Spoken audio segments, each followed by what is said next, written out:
The public services section, and we can look at all checkout measures historical. There's two pieces in Director Station. There's all checkout measures historical and there's all checkout measures current. The difference is all checkout measures current is what is checked out right now. What's out there, it's not going to be your total circulation. Historical is what it sounds like. That's the history of your circulation from the beginning of time that we've been logging data on CIRCE. So it goes back about 5 years. So I'm just going to go to all checkout measures historical. And I am going to have to skip some things or speed up. So because I want to give you plenty of time to ask questions and to play as well. But I do want to show you this. So the station library is, station library and owning library is a very good distinction to make in Director Station. Owning library is the item, is where the item's home is. And station library is where the charge takes place. So your items sometimes, especially in libraries with branches, end up somewhere else. In our system, we circulate a lot of things with interlibrary lending and so on. So it's important to remember the distinction between home library and station library. In this case, we want to look at station library because we want to see the circulations that happen in 10 sleep. So I'm going to change station library to 10 sleep. And what I want to do, we know the item library, what I want to do is find item type. And sometimes you have to kind of hunt. There's item type, the filter. So I'm going to click once, drag that down, and swap it with item library because we really don't care who owns the item. We just want to see. So, we're going to look at like CD music. It's never circulated at 10 sleep. There's no line for CD music. Audio cassette, in the entire time we've been on CIRCE, they've circulated 3 audio cassettes, ever. So really, what's the frequency of that happening? Unless they just started cataloging them yesterday, and that's something that I do in a dialogue with the libraries, find out, okay, you never really circulated this, you don't show any, you don't show that you own any. Is this something that you're starting to use, or what's going on with that? Yes, can you show us how you got there again? Where did you, what? The circulation Yes, how did you get to this page?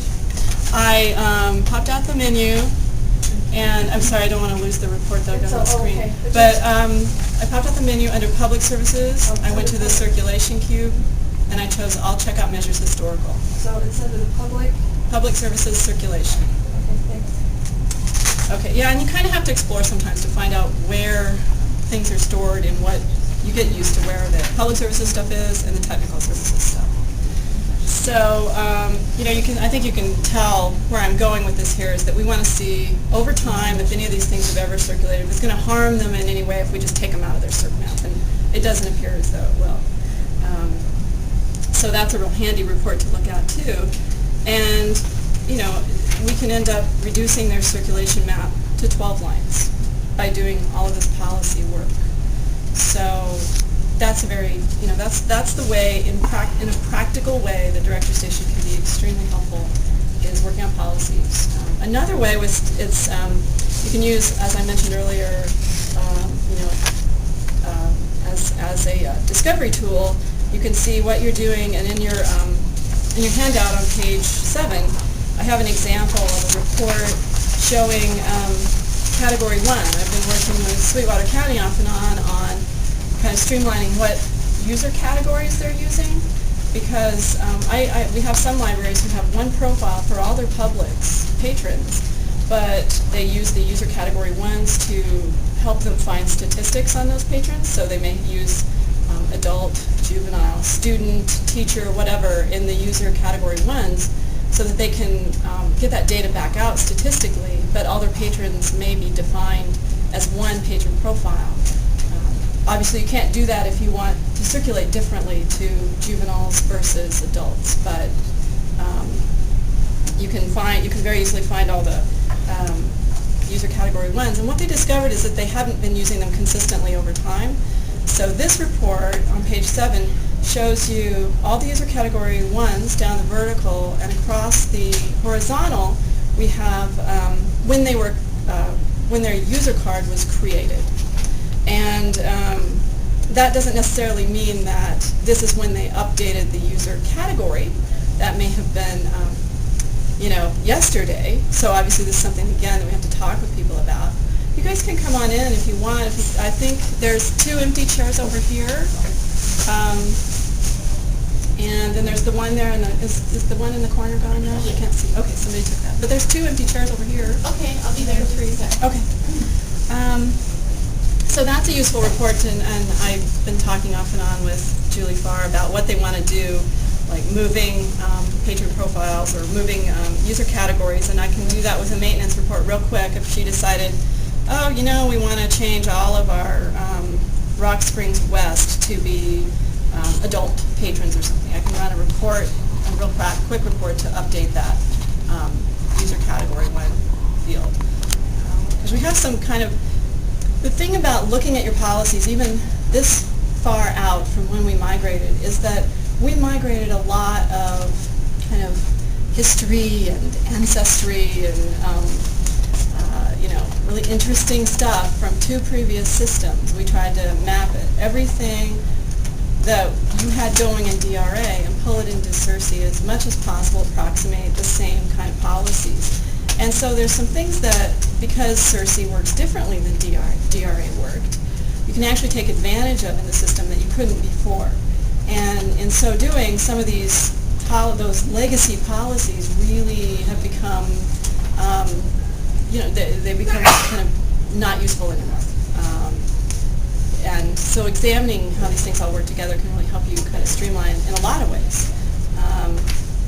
I also wanted to show you real quick just one example of how, and I'm going to log out to do this, how you can find out interesting stuff about your own collection.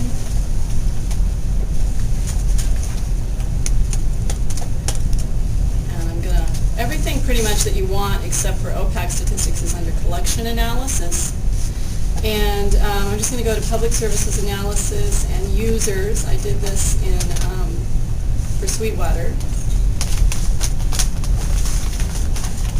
Ignore that. And I'm just going to swap this. Actually, what I want to do is user profiles. So the easiest way to do that is swap those and then get the measures out of the way. And what I want to do is, here's a trick in Director Station that if you haven't used it before, it's useful to know. To see all of to be able to control what you see down here in the report space, there's a drop-down arrow. Click on that. And I have all the Sweetwater libraries. I only want to select a few of those. So I can either unclick all of these boxes, or I can collapse the list by clicking there, uncheck the box, re-expand the list, and just pick the ones that I want. And you kind of have to play around with that sometimes to get it just right. But that's a quick way. Like if you're looking at your item types or something and the list is this long, and you don't want to click 40 times. That's what I was doing last week. Stuck. Figure that out. How are your hands doing? This is the quick way. And then what I want to do is I'll just click. I can either manipulate that this way, or I can click on all user profile and expand that out. It might actually be easier to see this if I swap these. You can play around with that too. And note that this is Sweetwater County, but they have patrons there that are 01 AD. They should all be 04, right? Anybody here from Sweetwater? And 06 and 07. There's a sprinkling of these folks. The reason that's a problem is your statistics may be slightly off because you have these patient profiles that aren't really yours. The bigger problem, I think, from the user point of view is that if they log in to try to use the remote, as a remote user to use